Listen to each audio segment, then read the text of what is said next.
वहीं देश भर के कई राज्यों में चुनाव में हार के बाद इंडिया अलायंस में मानो इस समय रार सी छिड़ी हुई है। कांग्रेस के खिलाफ इंडिया अलायंस के कई ऐसी पार्टियां हैं जो इस समय खड़ी हुई दिखाई दे रही हैं। अपने महाराष्ट्र में तो देखा कई नेता जो ये कह रहे हैं कि राहुल गांधी कमान नहीं संभाल सकते। वहीं राहुल यादव ने भी इस बात का जिक्र किया कि ममता बनर्जी को ये कमान सौंपी जाए। कांग्रेस के खिलाफ इंडी के दलों में इस समय विरोध लगातार बढ़ता हुआ दिखाई दे रहा है। लालू प्रसाद यादव ये कह रहे हैं कि ये कमान अब ममता बनर्जी को सौंपी जाए, कांग्रेस कुछ भी नहीं कर सकती। राहुल गांधी के नेतृत्व पर कई पार्टियां इंडिया अलायंस के अंदर सवाल अब खड़े करने लगी हैं। हरियाणा की बात करें, महाराष्ट्र की बात करें, कई राज्यों में हार के बाद इस समय नेतृत्व पर अब सवाल खड़े हो रहे हैं। कांग्रेस उसकी आपत्ति जता रही है लालू जी। कांग्रेस की जताने से नहीं होगा, ममता को दो। कांग्रेस उसकी आपत्ति जता रही है लालू जी। कांग्रेस की जताने से नहीं होगा, ममता को दो। कांग्रेस उसकी आपत्ति जता रही है लालू जी। कांग्रेस की जताने से नहीं होगा, ममता को दो।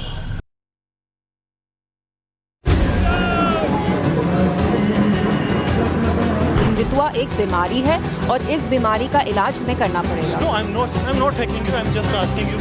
हिंदुत्व बीमारी नहीं है, अपितु विश्व के लिए दवा है। ये अपनी मानसिकता का इलाज करवाएं। इनको मेंटल हॉस्पिटल में जाने की आवश्यकता है।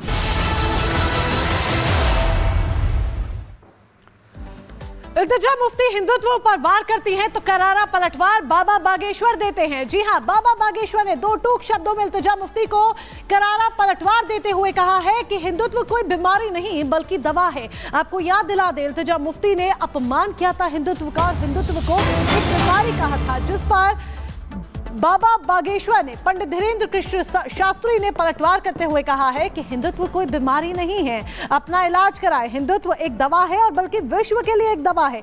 इल्तिजा मुफ्ती को मेंटल हॉस्पिटल जाने की जरूरत है, ये कहना है बाबा बागेश्वर का। अपना इलाज करवाएं, पंडित धीरेन्द्र कृष्ण शास्त्री कहते हुए नजर आए। जीवन जीने की विचारधारा है हिंदुत्व। ये मूर्ख है। हिंदुत्व बीमारी नहीं है, अपितु विश्व के लिए दवा है। हिंदुत्व की जीवन शैली है, हिंदुत्व की जीवन जीने की विचारधारा है। हिंदुत्व इस संसार में एकता के लिए सबसे अति आवश्यक है। ये अपनी मानसिकता का इलाज करवाएं।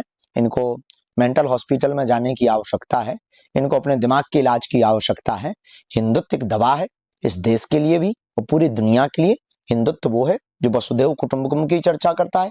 हिंदुत्व वो है जो सब में राम देखता है। हिंदुत्व वो है जो नर में नारायण देखता है। हिंदुत्व वो है जो बेटी में गौरी देखता है। और ये वो लोग हैं जो कन्या में जो अपने चाचा और अब्बू से भी शादी कर लेते हैं। ये जो इल्तिजामा जो भी हो, इनको शर्म नहीं आती अपने मन से और बाहियात है। इनको अपने मानसिक स्थिति की जो है चेकअप करवाना चाहिए, डॉक्टर के पास जाना चाहिए, तभी इन्हें समझ में आएगा। और हिंदुओं से कहना है कि इन्होंने कहा है कि हिंदुओं की दवा होनी चाहिए, तो आप लोग ही जरा इसकी लिए आगे आकर के इस बात को पुरजोर तरीके से उठाओ, ताकि इन्हें पता लगे कि हिंदुत्व बीमारी है या दवा है।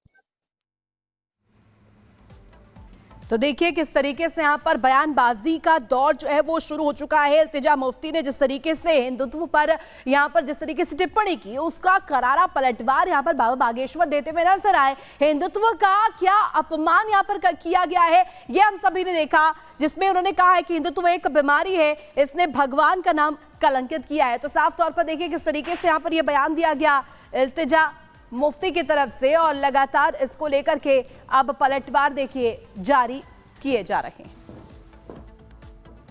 देखिए लगातार आपको बता रहे हैं कि जो ये बयान है जम्मू कश्मीर की पूर्व मुख्यमंत्री महबूबा मुफ्ती की बेटी इल्तिजा ने कहा है कि हिंदुत्व की बीमारी है जिसने लाखों भारतीयों को बीमार किया है, और इसका पलटवार अब बाबा बागेश्वर ने दिया है। तो पहले आपने ज्ञानवापी की तस्वीर देखी, फिर आपने मथुरा जन्मभूमि की तस्वीर देख ली, लेकिन अब बारी है संभल के बाद बदायूं में जामा मस्जिद की, जिसको लेकर दावा किया जा रहा है कि यहां पर नीलकंठ महादेव का मंदिर है। आज इस मामले की कोर्ट में सुनवाई है, जहां पर मुस्लिम पक्ष बहस करेगा और अपना पक्ष भी रखेगा। लेकिन सुनवाई के दौरान देखिए सभी की निगाहें होंगी, लेकिन आखिर जामा मस्जिद को लेकर दावे क्या क्या है, रिपोर्ट आप देखिए।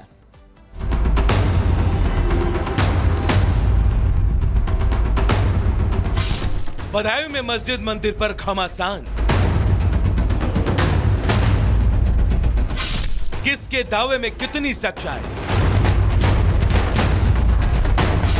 कोर्ट में आज फिर होगी सुनवाई।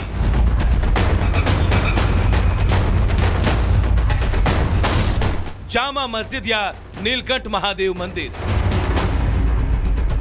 उत्तर प्रदेश के संभल मस्जिद का मामला अभी शांत भी नहीं हुआ है कि बदायूं में भी एक ऐसा ही मामला सामने आया, जिसके बाद बदायूं का माहौल गर्म है।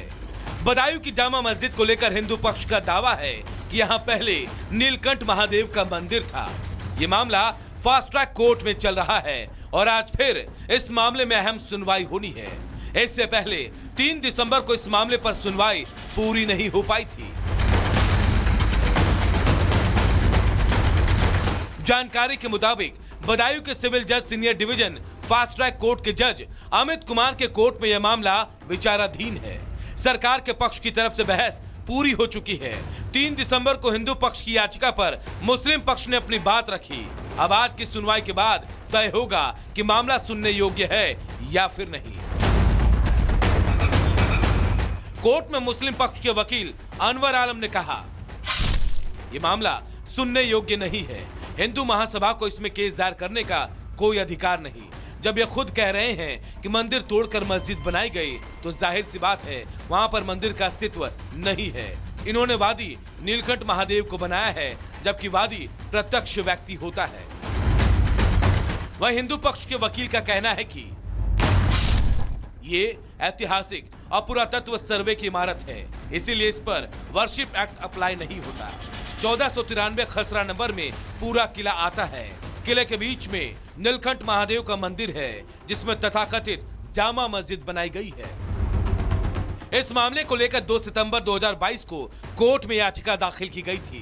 पिछले 2 सालों में कोर्ट में तारीख पर तारीख लग रही है। अब आज वो फैसला आ जाएगा कि ये मामला आगे सुनवाई योग्य है या फिर नहीं। वहीं इसको लेकर सियासी सरगर्मी भी तेज होती दिख रही है। भड़काऊ भाईजान ओवैसी भी इस मामले में कूद पड़े हैं। उन्होंने एक्स पर लिखा, आने वाली नस्लों को एआई की पढ़ाई के बजाय एएसआई की खुदाई में व्यस्त कर दिया जा रहा है। यूपी के बदायूं की जामा मस्जिद को निशाना बनाया गया है। आपको बता दें, नमस्कार, गुड मॉर्निंग। आप देख रहे हैं रिपब्लिक भारत में हूं आपके साथ मोनिका ग्रोवर। सागर और ऋतु भी मेरे साथ इस बुलेटिन में मौजूद हैं। सुबह के 10 बज चुके हैं और तमाम बड़ी खबरें हम आपके सामने लेकर हाजिर हैं। और सबसे पहले बात अविश्वास प्रस्ताव की कर लेते हैं, क्योंकि जब से शीतकालीन सत्र की शुरुआत हुई है संसद में जिस तरीके से हो हल्ला और हंगामा देखने को मिल रहा है, उसके बाद सवाल ये खड़ा हो जाता है कि क्या संसद में आर पार की स्थिति में, आर पार के मूड में नजर आ रहा विपक्ष अब अविश्वास प्रस्ताव को अपना हथियार बना रहा है। ऐसा इसीलिए क्योंकि मोदी विरोध में विपक्ष हर एक मुद्दे को लेकर आता है और किस तरीके से संसद में मुद्दों को इस तरीके से उठाया जाता है कि हंगामे की भेंट चढ़ता हुआ सत्र नजर आता है। क्या वो अब अविश्वास प्रस्ताव को अपना हथियार बना रहा है? कांग्रेस पार्टी का लगातार कहीं न कहीं जॉर्ज सोरोस के साथ मिलीभगत है। जुड़े हैं विदेशी फंडिंग से, पहला आरोप नहीं है। इससे पहले भी राजीव गांधी फाउंडेशन का चाइना से फंडिंग लेना और अब सोरोस के साथ तार जुड़ना, आखिरकार ये रिश्ता क्या कहलाता है? तो देखिए, मोदी विरोध में अविश्वास, ये बड़ा सवाल। इस बीच एक बड़ी खबर सामने आ रही है। राज्यसभा सभापति के खिलाफ अविश्वास प्रस्ताव की तैयारी है। राज्यसभा सभापति के खिलाफ एकजुट पूरा विपक्ष है और कांग्रेस का यह दावा है कि यहां पर देखिए सीधे 70 जो सांसद है वो इस अविश्वास प्रस्ताव के साथ है। तो देखिए, बड़ी खबर आपको बता रहे हैं, राज्यसभा सभापति के खिलाफ एकजुट पूरा विपक्ष हुआ है। कांग्रेस का दावा, अविश्वास प्रस्ताव पर विपक्ष के 70 सांसद तैयार है और राज्यसभा सचिवालय को अविश्वास प्रस्ताव सौंपने की तैयारी में अब विपक्ष नजर आ रहा है। तो देखिए, जिस तरीके से जो पेंच यहाँ पर नजर आ रहा है, ये लगातार सवालों के घेरे में। अविश्वास प्रस्ताव की तैयारी आखिर विपक्ष की है कैसी? गणेश हमारे साथ बने हुए हैं पूरी जानकारी के साथ। गणेश, फिलहाल ताजा अपडेट, क्योंकि संख्या बल के बावजूद देखिए विपक्ष के हौसले इस समय बुलंद है अविश्वास प्रस्ताव को लेकर। गणेश, देखिए, सदन में जिस तरीके से यूं कहें कि विपक्ष और जो सभापति जगदीप धनखड़ के बीच में तल्खी जिस तरीके से रिश्ते लगातार देखने को मिले हैं। पिछले दिनों अगर मैं बात करूं, जो मानसून सत्र था तो उस दौरान भी तल्खी रिश्ते देखने को मिले हैं। विपक्ष का लगातार आरोप है कि सभापति जगदीप धनखड़ उन्हें बोलने का मौका नहीं देते बराबर और पक्षपात करते हैं। तो इन तमाम आरोपों एक तरीके से जगदीप धनखड़ के ऊपर लगा रहे हैं। तो कांग्रेस एक तरीके से अविश्वास प्रस्ताव पूरी तरीके से लाने की तैयारी कर रही है और उनके साथ जिस तरीके से कहा जा रहा है कि विपक्ष के करीबन 70, उनका दावा है कि 70 जो सांसद है वो उनके साथ है। लेकिन देखने वाली बात होगी जब ये अविश्वास प्रस्ताव अगर सदन में आता है तो किस तरीके से रवैया होगा जो विपक्ष के तमाम नेता है, क्या वो उस दौरान साथ खड़े होते हैं या साथ नहीं खड़े होते हैं, ये पूरी तरीके से देखने वाली बात है। लेकिन ये बात ये समझने वाली बात होगी जिस तरीके से अब कह रहे हैं कि पक्षपात करते हैं, विपक्ष के नेताओं के साथ पक्षपात करते हैं, क्या क्योंकि लगातार सदन में जो सभापति है जगदीप धनखड़, उनका साफ तौर से कहना होता है जो नियम की प्रक्रिया होती है उसी नियम के तहत हम सभी को उसी हिसाब से बोलने का मौका देते हैं। लेकिन कांग्रेस हो या समाजवादी पार्टी हो या तमाम जो विपक्षी दल के नेता होते हैं उनका साफ तौर से आरोप होता है कि हमें उस हिसाब से उस उचित समय के मुताबिक हमें बोलने का मौका नहीं मिलता, हमें अपनी बात का मौका नहीं मिलता है और लगातार सदन की कार्रवाई बाधित हो रही है। हमने देखा कि लगातार किस तरीके से उद्योगपतियों के सदन में हंगामा चल रहे हैं, संबल को लेकर हंगामा चल रहा है। गणेश, पूरा ध्यान भटकाने के लिए विपक्ष ये कर रहा है।